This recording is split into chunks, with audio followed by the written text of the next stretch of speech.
Saludos amigas y amigos de Principalmente, su programa de interés jurídico e institucional. En esta entrega nos acompaña el distinguido jurista cubano Andry Mantilla Correa. Con él conversaremos sobre las tendencias actuales del derecho administrativo. Acompáñenos.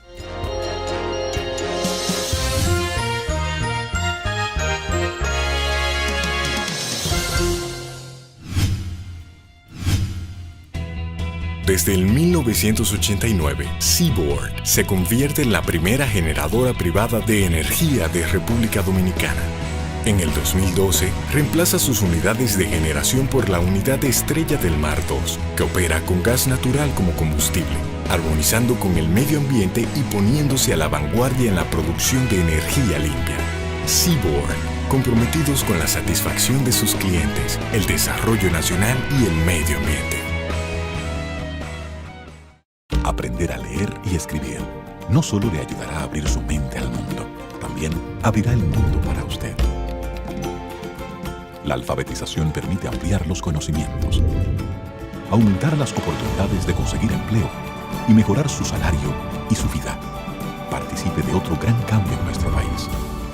Inscríbase en la alcaldía, la iglesia o cualquier institución de su localidad.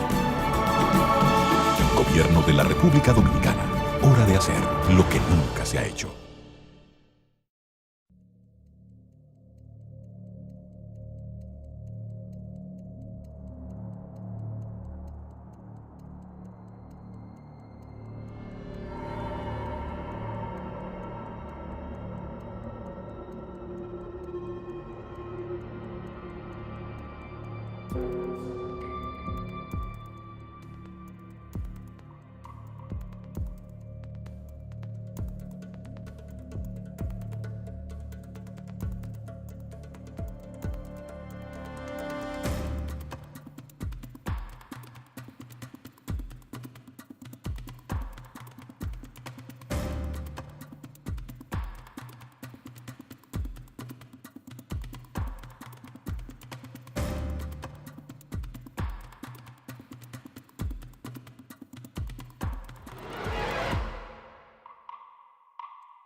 Junta Central Electoral, garantía de identidad y democracia.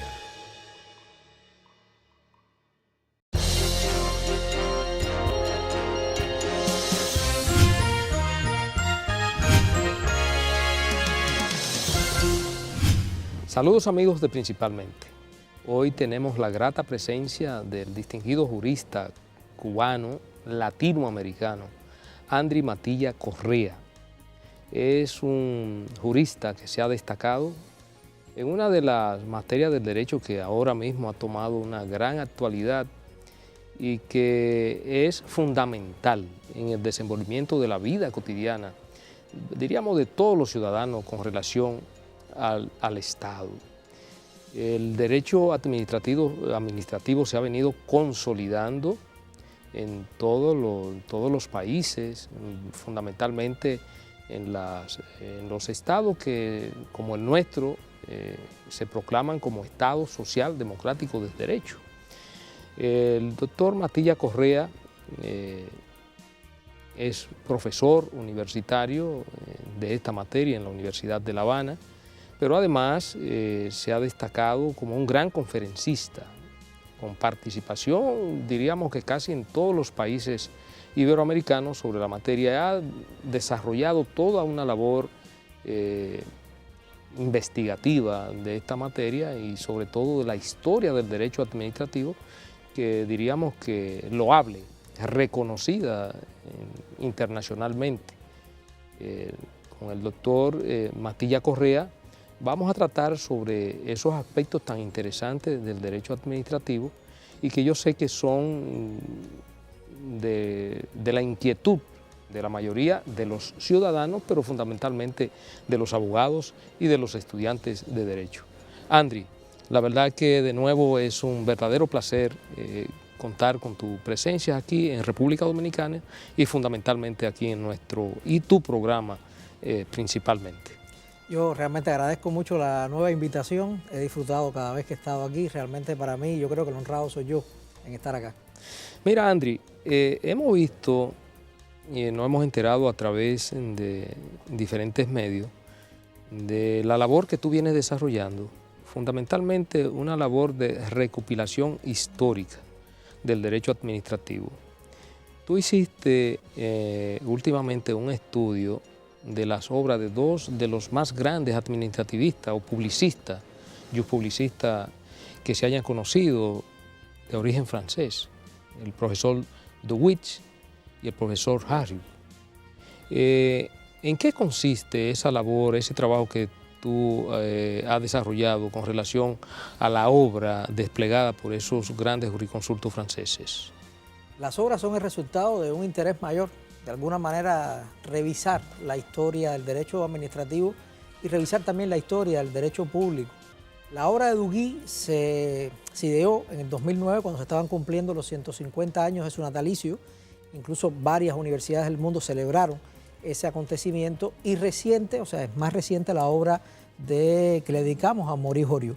Son dos obras colectivas voluminosas que incluyen profesores europeos y profesores latinoamericanos, de dos figuras donde realmente muchos conocen las figuras de Duguy y de Horiot, pero pocos conocen a fondo su obra. Y cada cierto tiempo, obras como estos clásicos es necesario volverlas a leer y darles lectura en función de los nuevos tiempos, especialmente por la dimensión que han tenido, usted mismo lo ha señalado. Duguy y Horiot son dos de los más importantes publicistas occidentales de finales del XIX y sobre todo del siglo XX, y realmente su obra, las obras de los dos, hacen a la base cultural también que nosotros de alguna manera recibimos. Por eso yo creo que es importante. En las presentaciones, de alguna manera, también digo que son clásicos para todos los tiempos, aunque no estamos en tiempos de clásicos, ¿no? O sea, es muy difícil hoy ver surgir figuras como Duguy y Horiot, pero no quiere decir eso que su enseñanza no nos sirva para la contemporaneidad, solo que hay que dar una lectura más moderna. Ojo, no estoy diciendo, estamos hablando de juristas que escribieron hace un siglo más atrás, que sus ideas son perfectamente válidas, sino que sus ideas hacen a la cultura actual también y es importante conocerla por eso. Muy bien. En tu labor docente, que como ya se ha dicho, no se circunscribe solamente a la Universidad de La Habana, sino que eso te ha llevado por otras universidades de América Latina y tengo entendido que también de Europa. Precisamente a propósito de esa referencia a los clásicos, tú decías, bueno, pero ya el mundo de hoy quizás no es el de los clásicos. ¿Cuáles serían, en grandes rasgos, las tendencias actuales de ese derecho administrativo? Si tú fueras a establecer las grandes líneas que el hoy plantea para el derecho administrativo.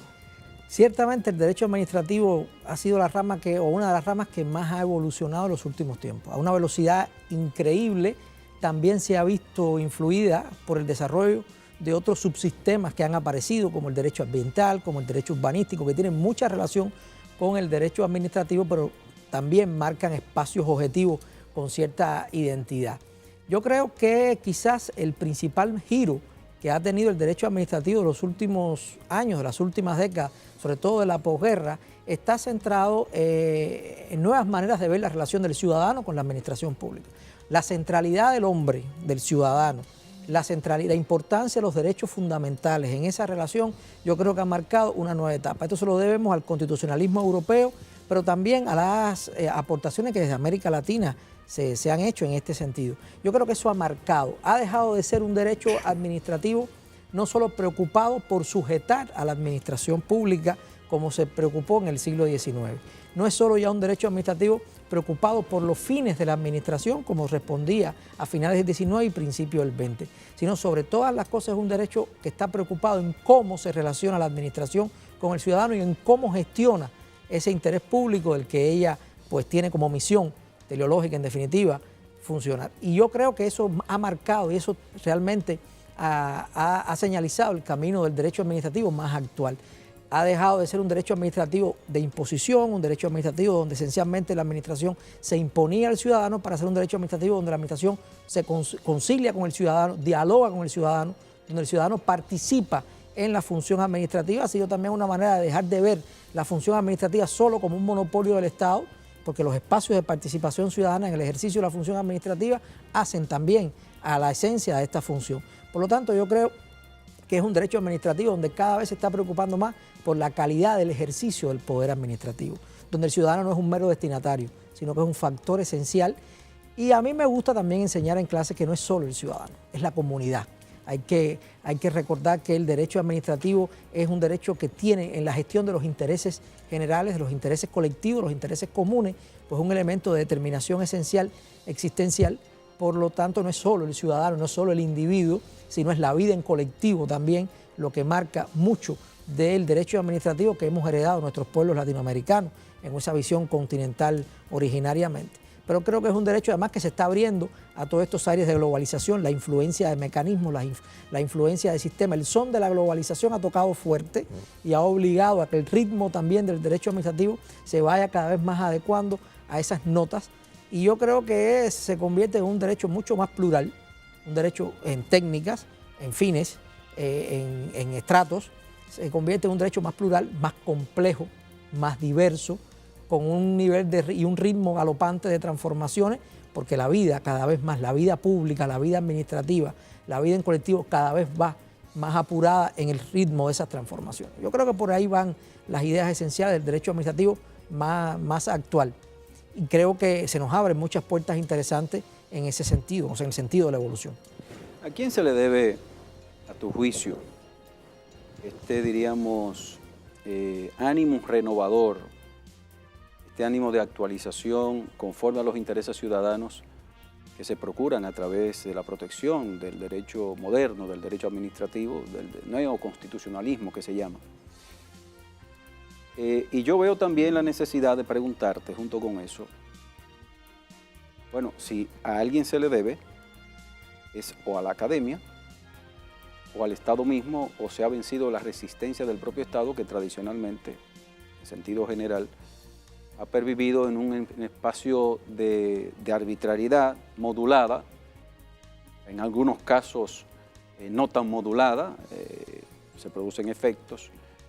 Pero la segunda pregunta fundamental es los niveles de resistencia que tú como académico y sobre todo que has estado en el ambiente iberoamericano, has visto, diríamos, en la ejecución, en la práctica del derecho administrativo moderno. Bueno, son dos preguntas muy interesantes. Respondiendo a la primera, yo le dijera que no hay un autor de estas transformaciones. Quizás hay una autora, que es la vida que surge después de la Segunda Guerra Mundial en Europa, en la propia América Latina, un poco después, pues fue marcando las necesidades de superar muchos de los problemas que habían llevado a la conflagración y de reinterpretar las necesidades de vida, donde, repito, el ciudadano se convierte en un eje importante en la vida. El derecho es, en definitiva, un fenómeno que existe porque el hombre está organizado socialmente, por lo tanto el hombre tiene que ser el centro de todas las preocupaciones del derecho, llámese cualquier rama como se llame y tenga cualquier ámbito de estudio. Por lo tanto, yo creo que por lo menos desde finales del 40 hacia hoy, todas las transformaciones que han tenido que ver tanto en el plano interno de los países como en el plano global son las que han influido en las transformaciones objetivas del derecho administrativo y, por supuesto, la interpretación que de eso hace la doctrina, la jurisprudencia y el propio legislador, o los legisladores o los normadores, pues son los que llevan después a que eso cristalice en técnicas, que se readecuen técnicas, que se retomen técnicas, que se transformen técnicas en función de alcanzar los objetivos. Eso es por un lado. Ahora, ciertamente también la intensidad ha ido aumentando en esas transformaciones, repito, y eso también ha generado. Yo tampoco creo que haya un sector importante. Estamos asistiendo, por ejemplo, a grandes aportaciones de la jurisprudencia.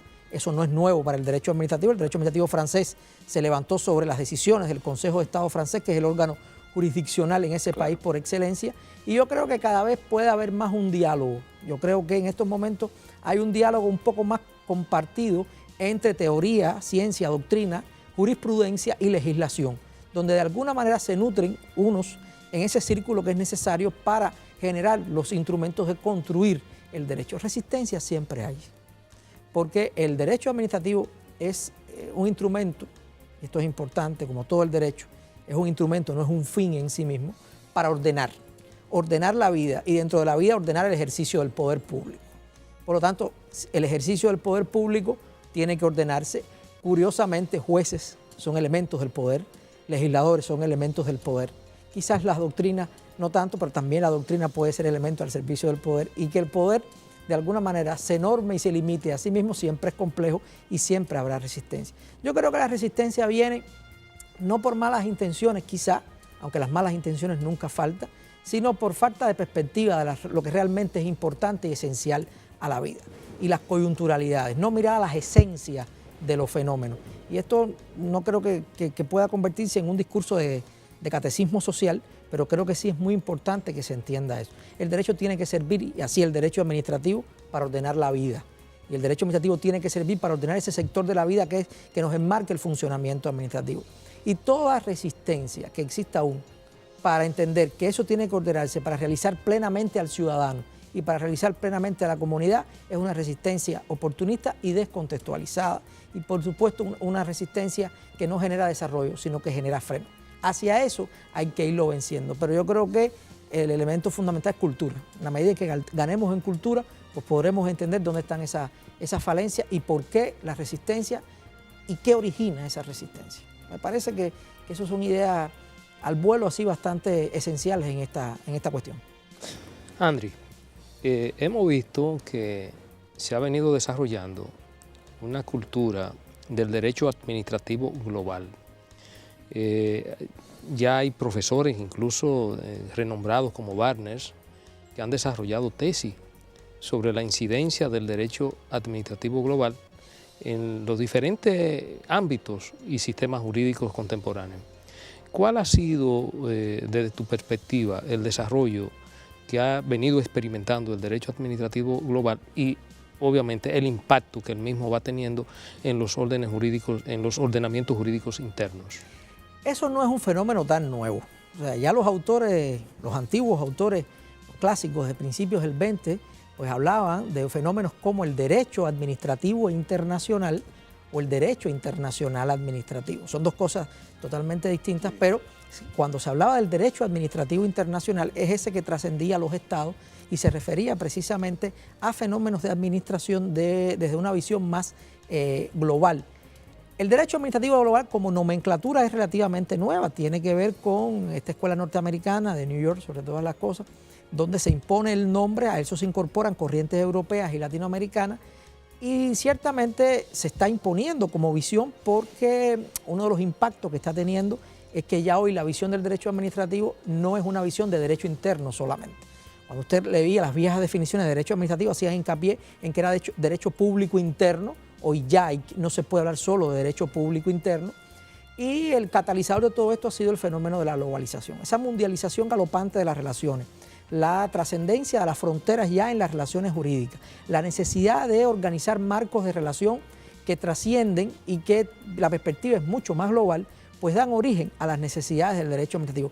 Hoy estamos hablando de una OMC, por ejemplo, que tiene reglas sobre contrataciones públicas que impactan a los miembros de la OMC, y así podemos seguir hablando de diferentes entidades y fenómenos donde ya la vida administrativa pues ya es natural que trascienda la frontera cerrada de los países, y por eso yo creo que también lo está impactando. Es un fenómeno de influencias mutuas, porque además en todo esto también habrá que buscar soluciones intermedias a partir de perspectivas jurídicas de fondo diversas también. Estamos hablando, por ejemplo, de un derecho administrativo continental que tiene elementos que lo distinguen del derecho administrativo anglosajón. Sin embargo, la confluencia en el mundo, en un espacio global, pues obliga a buscar puntos comunes y obliga a buscar soluciones que concilien la presencia de sistemas contrapuestos en este sentido, que no son tan contrapuestos, pero definitivamente responden a culturas jurídicas diversas y a fines, por supuesto, de ordenación de alguna manera similares, pero con técnicas también diversas.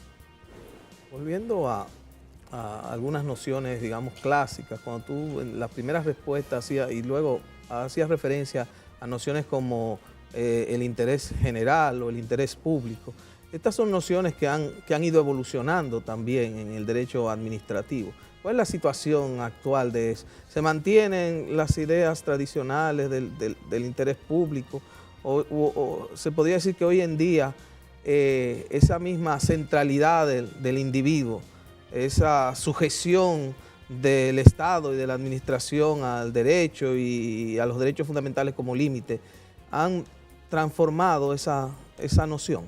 Bueno, el interés público es el típico concepto jurídico indeterminado, o sea, una categoría donde realmente la normativa no puede definirlo, no puede cerrarle los moldes, aún así, sin embargo, hay un marco de determinación importante a partir de la realidad de la vida. Lo que pasa es que como todos los conceptos indeterminados pero con trascendencia a la colectividad, conceptos jurídicos en definitiva, hay que contextualizarlos históricamente. No se interpreta hoy la satisfacción del interés público como se interpretaba 50 años atrás o como se interpretaba por los jueces, incluso por la propia ciencia y la propia doctrina.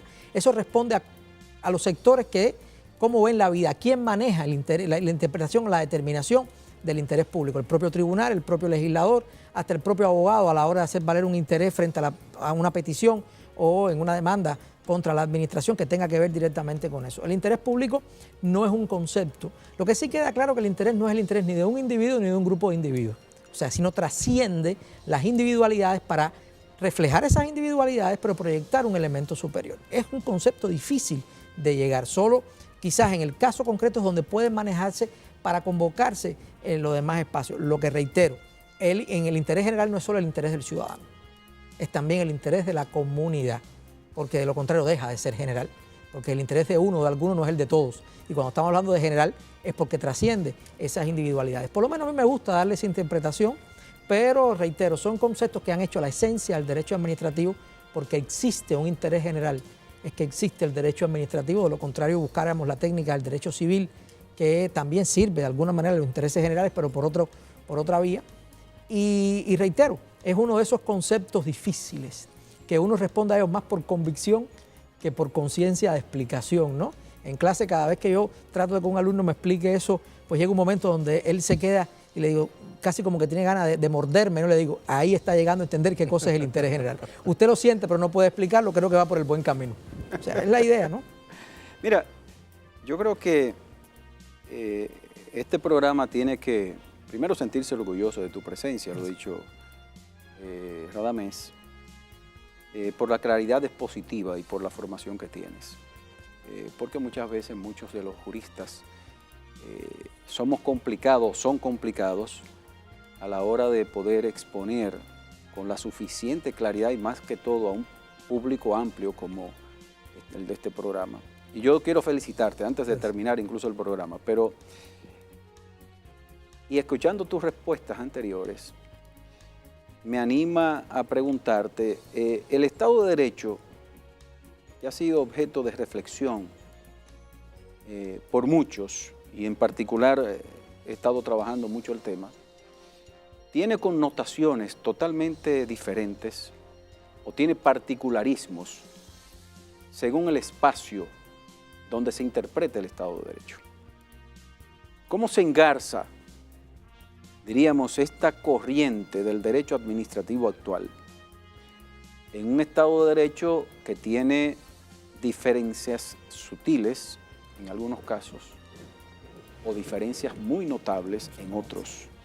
¿Cómo tú ves, diríamos, conceptualmente estas diferencias, tú que has estado, diríamos, no en República Dominicana ni en Cuba solamente, sino en otras latitudes, y eso por lo menos me permite preguntártelo, porque tienes una visión mucho más global? Bueno, gracias por sus palabras. Realmente yo quizás no tenga tanto esa visión cuanto la curiosidad, más que visión. Y ciertamente la categoría Estado de Derecho es una categoría que ha evolucionado también mucho. O sea, cuando, por ejemplo, Robert von Moll, en aquel momento quizás uno de los creadores de la expresión y uno de los que comienza a llenar con sentido la expresión, pues hablaba del Estado de Derecho, le daba una connotación que ha ido evolucionando hoy. Incluso en la Declaración de los Derechos del Hombre y del Ciudadano decía que el Estado que no tiene tripartición de poderes, no tiene constitución, pues estaba marcando también una manera de entender la organización pública, la manera del derecho. Incluso hoy ya no hablamos de una técnica de tripartición de poderes, sino de división de funciones, porque claro, el poder es único, emana de la soberanía del pueblo, la soberanía es indivisible en ese sentido. O sea, van cambiando los matices y le vamos agregando en cada momento. O sea, en el siglo XIX se hablaba de Estado de Derecho, Sin embargo, el constitucionalismo europeo de finales de la segunda, o sea, de la posguerra, la segunda posguerra, pues ya habla de Estado social, democrático y de derecho, o sea, va introduciéndole matices. El propio Carl Schmitt, que nada tenía de socialista en su momento, pues decía que el Estado de Derecho del siglo XIX era el Estado de Derecho liberal burgués y lo ataca de alguna manera. O sea, es una categoría que hay que ir contextualizando en ese sentido. Hoy se habla de Estado constitucional de derecho, hasta hoy se habla de Estado ambiental con todas esas cosas de derecho. O sea, que se van matizando de alguna manera en función de los fines políticos, las necesidades de vida que se están proyectando. Ahora, lo cierto es que con el nombre o con el modificativo que se le dé, el Estado de Derecho siempre ha marcado determinadas invariantes. El respeto al derecho es fundamental. O sea, el hombre moderno ya no puede vivir en un estado de arbitrariedad jurídica. O sea, la exigencia hoy de sumisión al derecho hace a la esencia de los estados modernos, de la cultura jurídica y política moderna.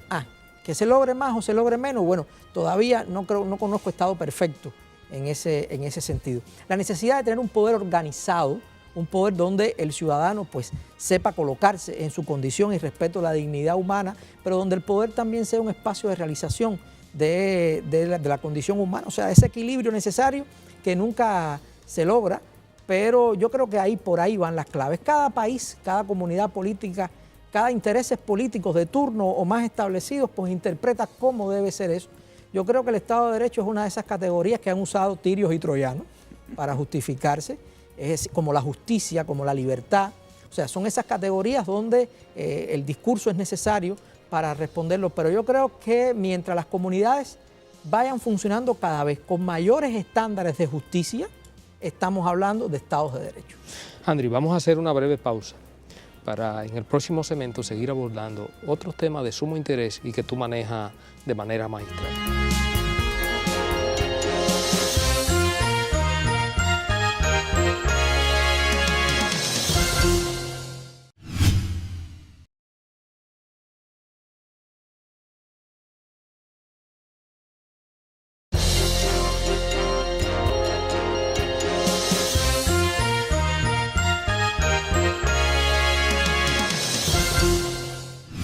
Seguimos, amigos, principalmente hoy con la presencia del distinguido amigo, jurista, cubano, latinoamericano, Andry Mantilla Correa.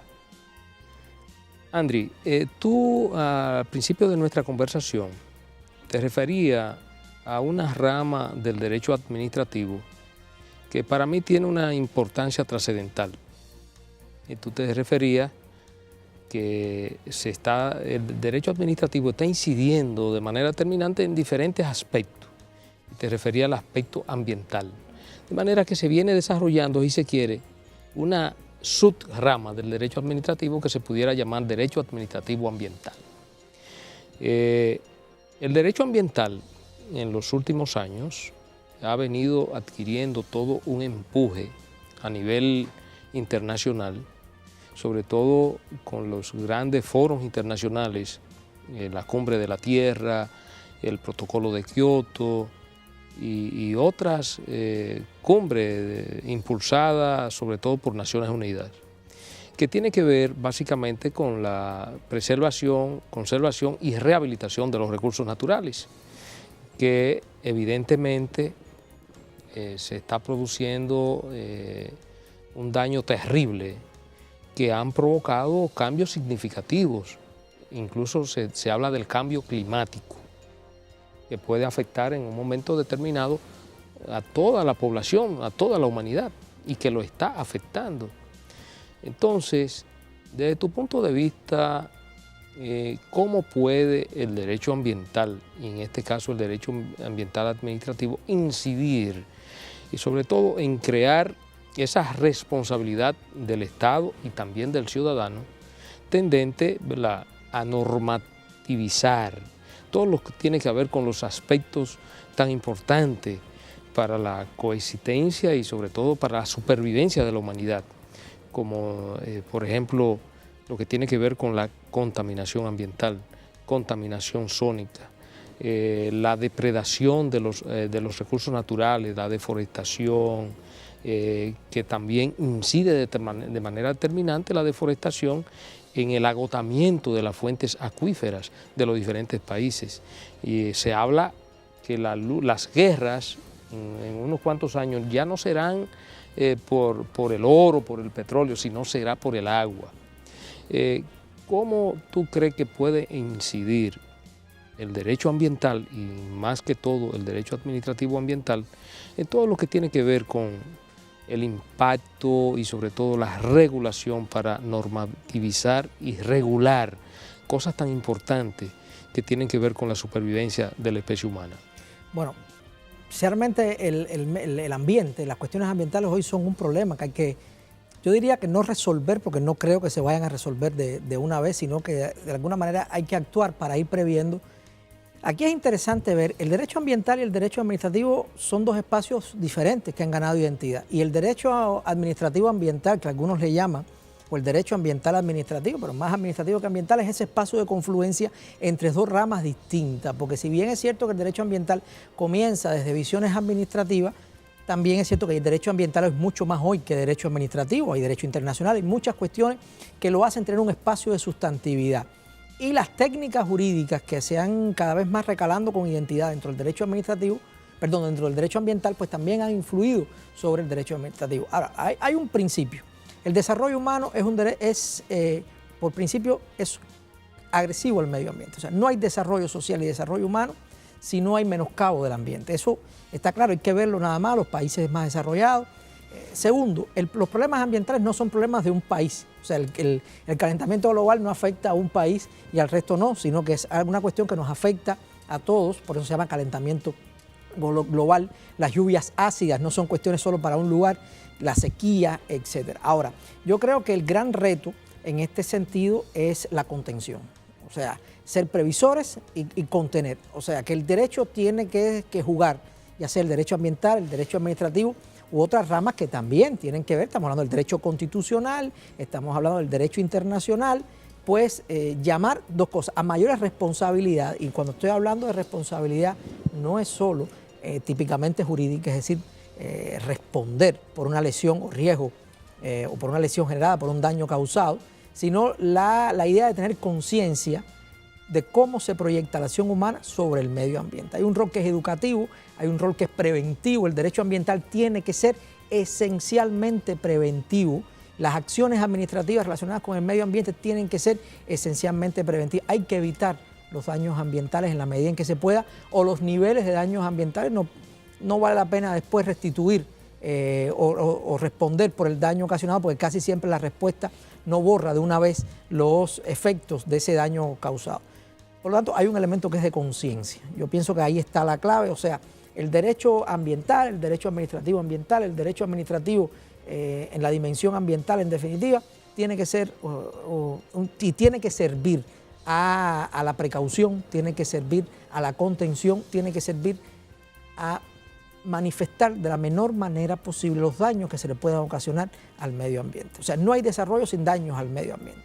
El tema es cómo lograr desarrollarnos dañando menos posible ese medio ambiente y que ese desarrollo sea sostenible, que no comprometa a las generaciones futuras. O sea, yo creo que ahí está la clave. Un objetivo muy difícil de lograr.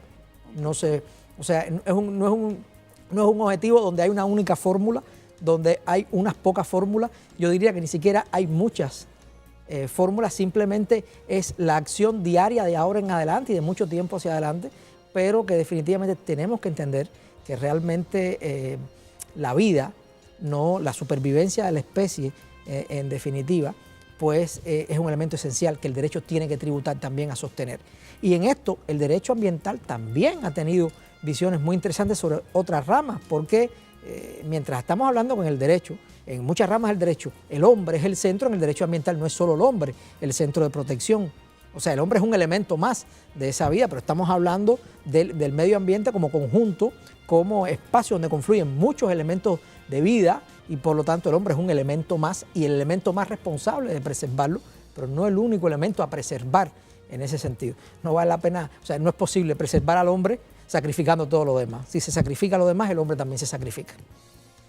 Tú, en alguna de tus respuestas, atribuías, cuando Carlos te preguntaba, que quién era el responsable, tú atribuirás a la vida la responsabilidad de todas estas transformaciones en el derecho administrativo que se han venido dando. Pero bueno, esa vida también y esas transformaciones han estado acompañadas, también lo señalaba, por acciones del legislador, por la labor de los tribunales y también por el mundo académico. La comunidad administrativista latinoamericana luce muy pujante. En estos días, aparte de que tenemos nuevas leyes en casi todos los países, es muy frecuente contar con profesores, como el caso tuyo, que vienen frecuentemente al país. Recientemente el profesor Olivo Rodríguez, fundador de este programa, también organizó aquí una reunión de profesores de un congreso. ¿Qué tan activa es esa comunidad de derecho administrativo y cómo se refleja eso en la producción, en algo que tú conoces muy bien, que es la producción de la literatura jurídica? Hay mucho que buscar en América Latina hoy en día en el ámbito del derecho administrativo. Bueno, la comunidad latinoamericana está siendo cada vez más activa, pero en grados muy interesantes. Yo creo que la comunicación del conocimiento y de las experiencias ya no solo ha sido de mera recepción de influencias europeas o norteamericanas, que todas nuestras comunidades latinoamericanas pues fueron siempre receptoras esencialmente de influencias con algunos elementos de autoctonía, en unos más o en otros menos, pero siempre fuimos receptores de influencias, sobre todo de dos polos de influencia jurídica y política moderna, como fueron la Europa continental, Francia sobre todas las cosas, España en nuestro caso a partir de las condiciones coloniales que tuvimos en el siglo XIX, algunos hasta tardíamente como el caso cubano, y el modelo político norteamericano. Ahora bien, en los últimos tiempos, y eso era curioso porque una de las cosas que siempre se les señalaba a los profesores, sobre todo españoles, era que ellos miraban muy poco a América Latina, cuando realmente el derecho español donde más eco había tenido fuera de España eran los propios espacios latinoamericanos. Pero le decía que la comunicabilidad ha aumentado, primero porque América Latina cada vez está logrando mayor identidad. Identidad no solo por las experiencias políticas y jurídicas, sino identidad en una producción, identidad en un pensamiento que ya no sigue miméticamente determinadas influencias, sino que es capaz de condensar todas esas influencias, pero también generar ideas propias. Usted mencionaba al profesor Olivo Rodríguez, que también quizás yo pudiera calificarlo como el más internacional de los administrativistas dominicanos, donde ciertamente ya nos estamos mirando unos a otros para ver qué es importante. Nuestra producción legislativa, a veces en comisiones se escuchan voces no solo ya europeas, sino latinoamericanas, de experiencia en estos temas. Buscamos dónde más se desarrollan estas cuestiones. Yo creo que una de las cosas de la globalización científica, por decirlo de alguna manera, ha sido este espacio. Otra cosa que ha aumentado es la producción, o sea, no basta con generar ideas, hay que también dejar esas ideas en el papel, gráficas, para que puedan trascender más allá.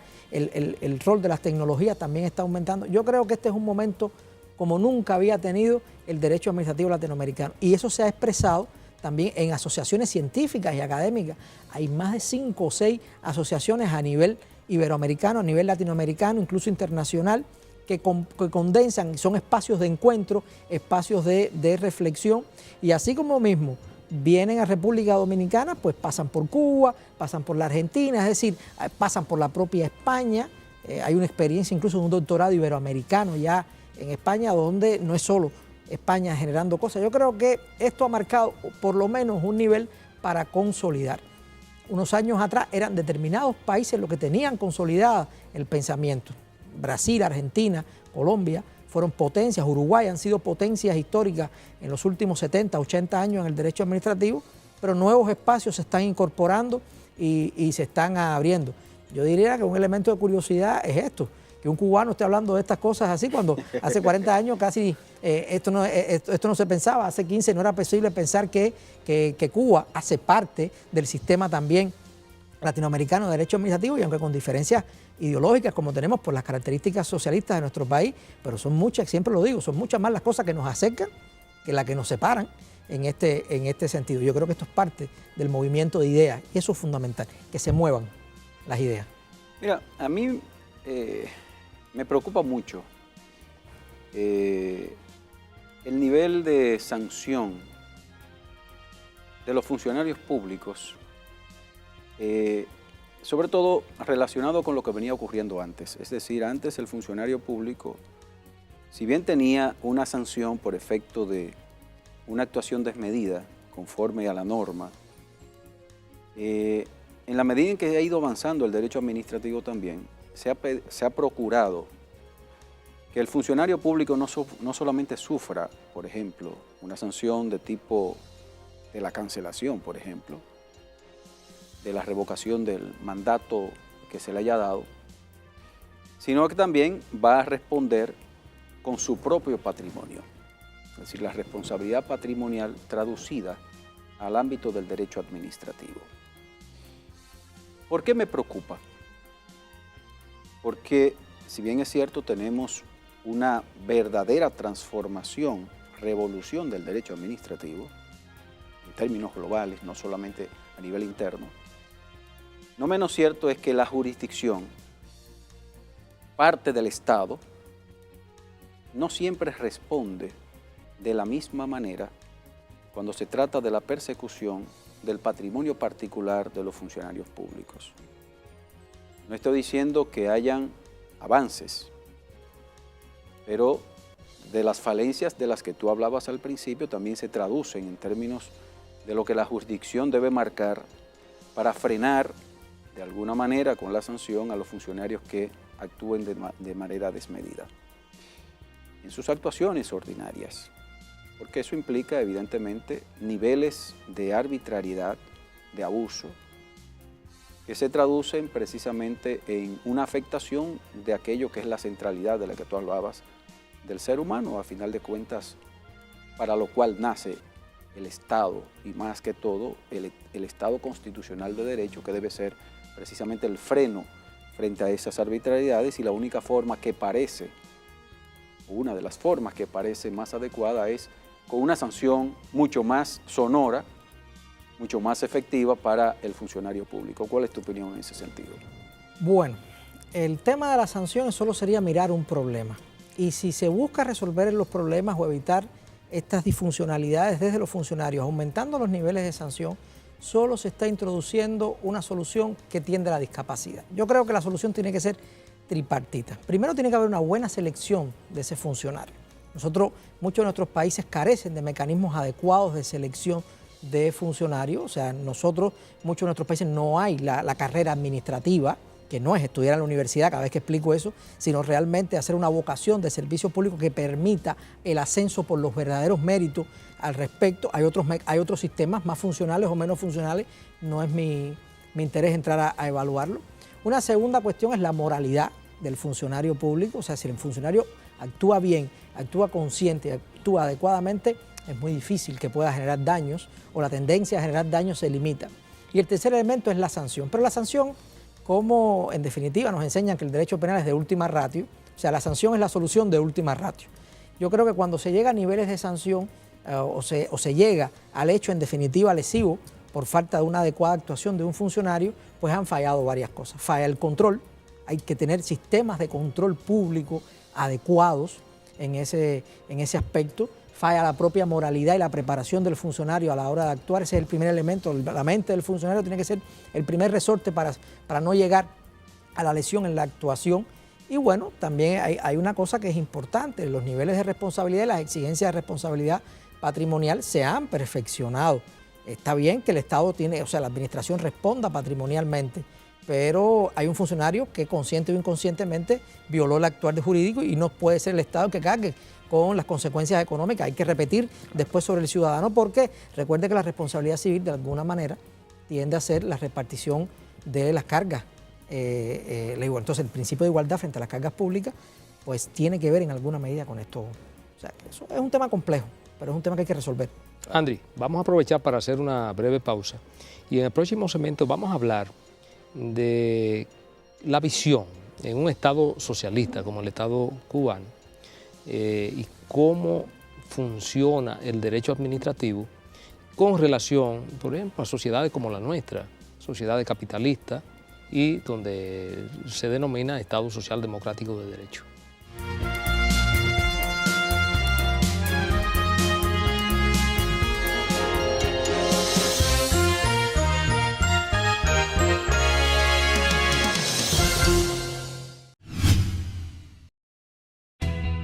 Desde el 1989, Seaboard se convierte en la primera generadora privada de energía de República Dominicana. En el 2012, reemplaza sus unidades de generación por la unidad Estrella del Mar 2, que opera con gas natural como combustible, armonizando con el medio ambiente y poniéndose a la vanguardia en la producción de energía limpia. Seaboard, comprometidos con la satisfacción de sus clientes, el desarrollo nacional y el medio ambiente. Aprender a leer y escribir no solo le ayudará a abrir su mente al mundo, también abrirá el mundo para usted. La alfabetización permite ampliar los conocimientos, aumentar las oportunidades de conseguir empleo y mejorar su salario y su vida.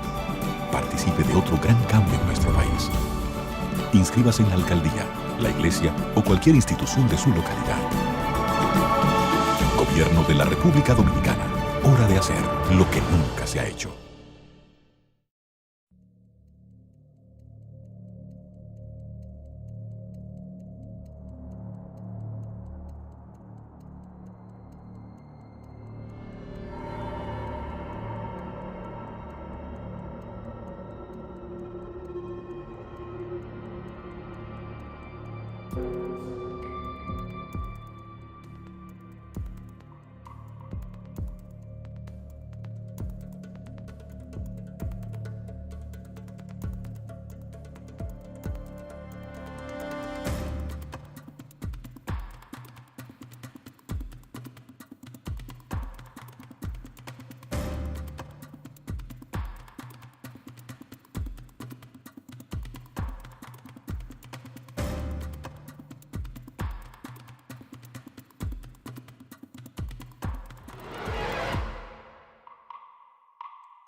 Junta Central Electoral, garantía de identidad y democracia.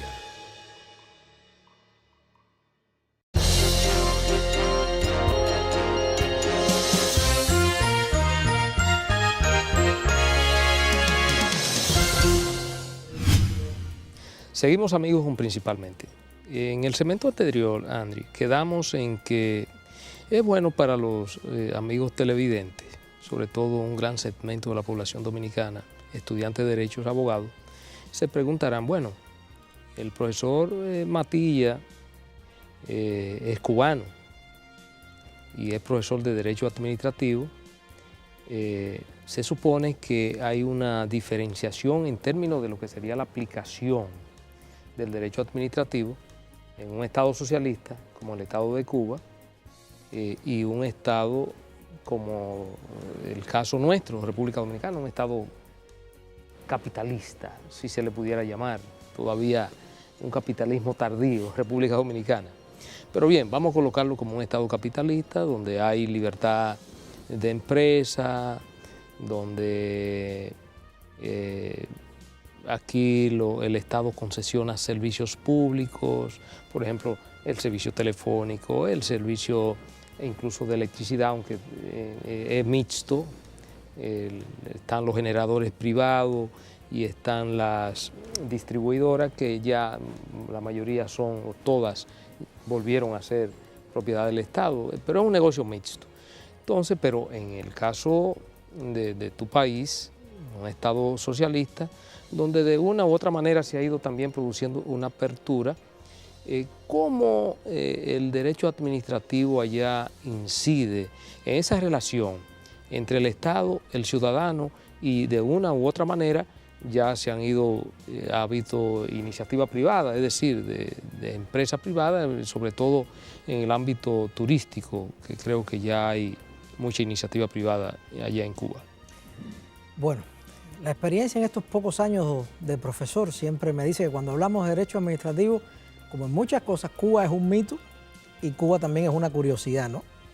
Y realmente este tipo de preguntas le agradezco mucho porque no es difícil de responder. Lo primero, creo que pueden acceder a la Constitución cubana, que está en línea, o sea, pueden leer ahí. Ciertamente, en términos económicos y de composición del espacio económico, la relación entre sector público, sector privado, resultado también de las consecuencias ideológicas a las que responde políticamente los países, pues tenemos diferencias. Pero esencialmente nuestro derecho administrativo no difiere absolutamente para nada del resto de los derechos administrativos latinoamericanos, de esa base franco-española histórica que tenemos. Ciertamente tenemos también algunos cambios que produce el sistema político cubano, pero en esencia es lo mismo. Nosotros tenemos tribunales contenciosos administrativos, la administración es posible perfectamente demandarla en vía judicial, que nos falta desarrollar más nuestras leyes procesales administrativas, como cada país ha ido poco a poco. El desarrollo del proceso administrativo no es un desarrollo que se viene dando en nuestros países de hace muchos años. Algunos países sí, pero la mayoría están dando los saltos ahora a estas cuestiones en materia de procedimiento administrativo y en materia de intervención económica. Pues también nosotros tenemos también concesiones, servicios concesionados, tenemos servicios, actividades reglamentadas. Hoy se está dando el debate en Cuba sobre qué ciertas actividades son. Ahora, lo que sí es cierto que no está sobre la base articulado el espacio económico público sobre el principio de libertad de empresa, sino del principio que hemos empezado a llamar de complementariedad. O sea, el sector privado está teniendo espacio no solo, fíjese, en materia turística. El servicio telefónico en Cuba es concesionado. El servicio de acueducto de una determinadas zonas de Cuba es concesionado también a actores mixtos.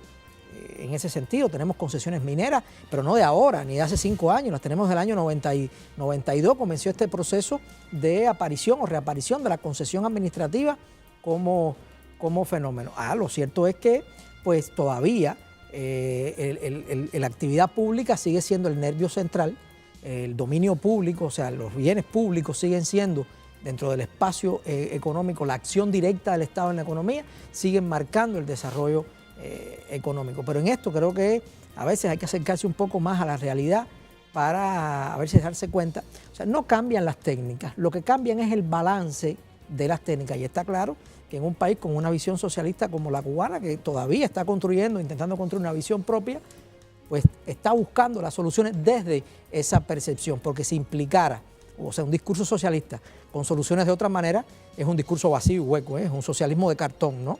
Y Cuba lo que está intentando, en un contexto muy difícil, es encontrar el camino a fortalecimiento de su socialismo.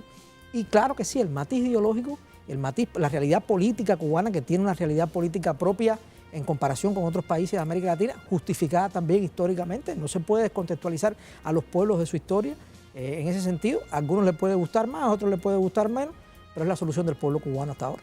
Y es la solución que ha mantenido el pueblo cubano hasta ahora, y yo creo que eso hay que respetarlo. O sea, nos gusten o no la casa del vecino, quien decide es quienes, los convivientes ahí. Hasta ahora los cubanos han decidido por casi 60 años mantener un socialismo, perfeccionarlo, no abandonarlo, y estamos trabajando en esas soluciones. Habrá que componer lo que tenga que componerse, habrá que perfeccionar lo que tenga que perfeccionarse, y lo que funcione bien habrá que llevarlo a niveles superiores. Pero en esto hay una dimensión también, muchos lo ven solo en el plano económico. Hay que recordar que en el plano social, si no fuera por la actividad del Estado cubano, los niveles educativos, los niveles de salud no se hubiesen llevado a los niveles que históricamente se han reconocido, aun cuando no es el paraíso, ni mucho menos, hay que reconocerlo también. Las necesidades económicas pues también han incidido de alguna manera en el funcionamiento del sistema de salud y educación, pero siguen siendo referentes, por lo menos para el área, para nuestro hemisferio, como modelos de funcionalidad. Y yo creo que eso Cuba lo puede exponer sin ningún tapujo. Hemos escuchado algunos reportes de noticias que dan cuenta de algunas novedades en Cuba que permiten que los ciudadanos hagan alguna suerte de emprendimiento, dedicarse a actividades que serían, digamos, por mano propia o que implican un nivel de emprendedurismo. ¿Podríamos explicarnos brevemente cuáles son esas novedades que...? Bueno, no son tan novedades, porque eso desde la década de los 90 existe. Lo único que en los últimos años ha tenido un redimensionamiento, ha tenido ciertamente apertura, y estamos hablando de actividades que la calificación normativa es el trabajador por cuenta propia en Cuba, pero estableciendo un paralelismo, pues se está hablando de pequeña empresa o mediana empresa, aun cuando tiene un orden normativo diverso y propio y no se les reconoce normativamente con esa categoría. Pero sí estamos hablando de aperturas, actividades comerciales, están tasadas, o sea, el principio de libertad de empresa pues genera, o la inexistencia de un principio de libertad de empresa, genera precisamente que se tasen ese tipo de actividades, y poco a poco se acaba de aprobar una nueva ley de inversión extranjera que ha sido publicado, que está en vigor, que es un nuevo paso hacia adelante. Hace muy poco acaba de salir el decreto ley, una normativa sobre la zona especial de desarrollo de Mariel, que es un espacio también para la atracción de inversión extranjera. O sea que Cuba está dando pasos en ese sentido, y yo creo que esto no es más que el preludio de nuevas transformaciones, como mamá, eso no es difícil verlo porque se ha dicho en el país. Bueno, Andri, la verdad es que para Carlos, Ramón, un servidor, el profesor Olivo y nosotros ha sido un enorme placer tenerte nueva vez aquí en Principalmente, y obviamente decirte que siempre las puertas estarán abiertas, y cada vez que tengamos la oportunidad de tenerte aquí en República Dominicana, no lo vamos a desaprovechar y te traeremos aquí Principalmente para aprovechar las nuevas tendencias del derecho administrativo. Muchísimas gracias. Gracias, Andri. Gracias.